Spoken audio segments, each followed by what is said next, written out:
trouvons actuellement au Centre d'études mongoles et sibériennes à l'École pratique des hautes études. Fondé en 1969 par Robert Tamayon, entre autres, le centre possède une bibliothèque de référence concernant l'ethnographie russe sur la Sibérie.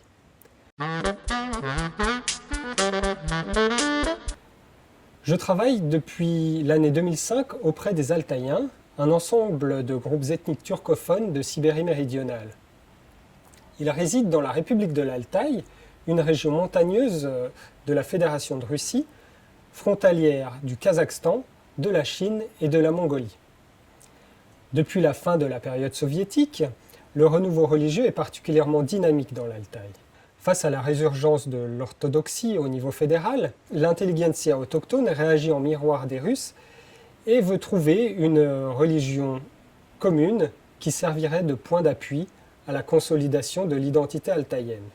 Ce ciment potentiel est un enjeu fondamental, mais comment est-il possible pour une entité récente composée de groupes ethniques différents d'assurer l'unité en créant une religion nationale à partir d'une expérience millénariste et d'un fond chamanique influencé par l'orthodoxie, le bouddhisme, le soviétisme et le New Age.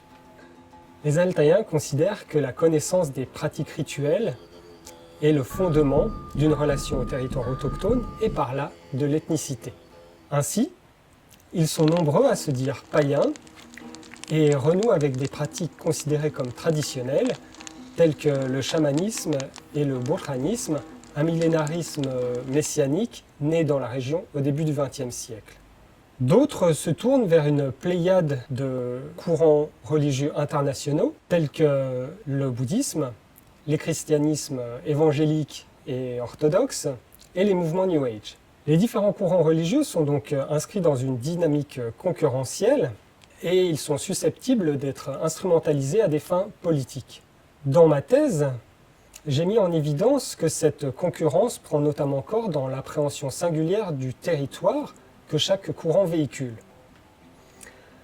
Celle-ci est particulièrement visible dans les rituels saisonniers collectifs. Accomplis 2 fois par an dans le cadre du néo-chamanisme et du néo-burkhanisme, ces rituels se répondent et proposent, par des mises en scène différentes, une même vision de l'Altaï en tant que creuset autochtone face à la Russie. J'approfondis l'analyse de ces rituels dans le cadre de mon post-doctorat au LabEx Aztec et j'étudie plus particulièrement la pluralité des savoirs et des techniques qu'ils mobilisent. Reliant l'Altaï aux ensembles culturels de l'Asie centrale et septentrionale, il renvoie à son histoire et plus particulièrement à l'inclusion de la région dans l'URSS. Je porte mon attention sur les offrandes. Les sacrifices sanglants chamaniques ont disparu dans le burkhanisme au profit de dépôts de morceaux de viande bouillie, de produits laitiers et farineux sur des bûchers.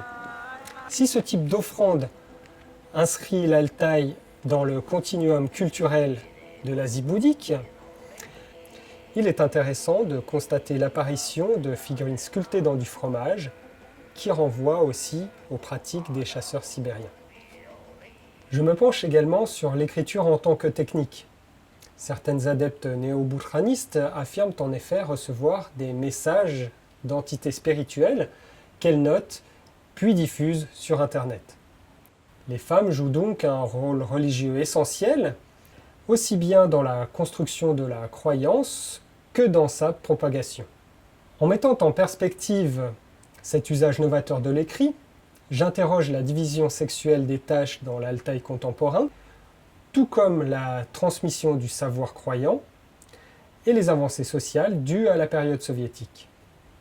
Dans une plus large mesure, mon projet contribue à l'analyse des enjeux sociopolitiques et identitaires liés au renouveau religieux en Fédération de Russie.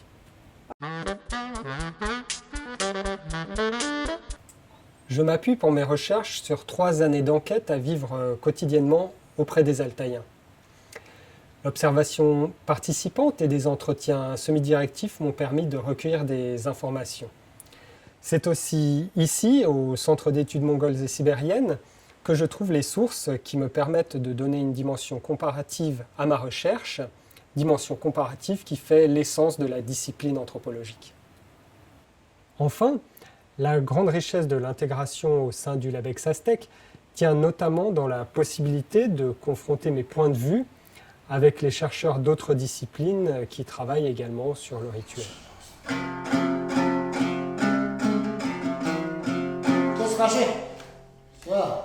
Когда хотите.